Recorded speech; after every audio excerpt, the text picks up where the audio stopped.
After we finished the SDRAM initialization, next move on to the arbitration state. It's a middle state among the initialization, refresh, write, and read states. These are modules that SDRAM uses. Previously, the SDRAM initialization.v and the top SDRAM.v that used to initialize SDRAM are in the initialization module. Arrow in the sketch represents the transition of variables among modules. This is the transition logic of all states in SDRAM. The entire initialization state machine corresponds to the initialization state. Arrow in the sketch represents the conditions of triggering status transition. Enter the arbitration state after initialization is done. Next, let's have a look at their principle in conjunction with the source code. New a file called SDRAM main control.v. It belongs to the arbitration module.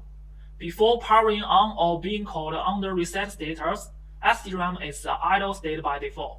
As reset is set to 0, go into multiplexed branch below, turn into an initialization state. We don't need to send an initialization enable command at this time into SDRAM initialization.v module. After the reset is set to 0, initialization module launches automatically. We just need to wait for the initialization end flag command. In the state of initialization, initialization end is synonymous with initialization end flag, which we introduced in the initialization part. It's set by the initialization module. If it is set to 1, that refers to the initialization being done. Then transition to an arbitration state at this time. Here we use SW to stand in place of the arbitration.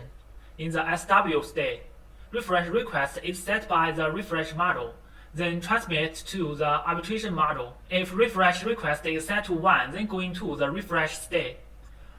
Because we are using non-blocking assignment, the state still is SW at the present.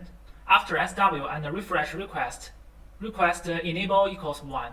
Then transit request enable to refresh module to perform the refreshing operation.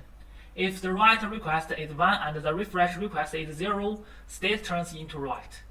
The reason for and the refresh request is because the priority of the refresh request is higher than the write operation. The present state SW and the write request and refresh request that cause write enable to be set to 1.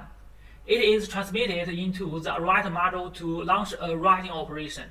If the read request is set to 1 and the write request and the refresh request both are 0, it will enter the reader state. The reason why it can refresh request and write request is because the priority of refresh request and write is higher than the read operation. SW and these conditions at the moment. Read enable is set to 1, transmit into the read module to do a read operation.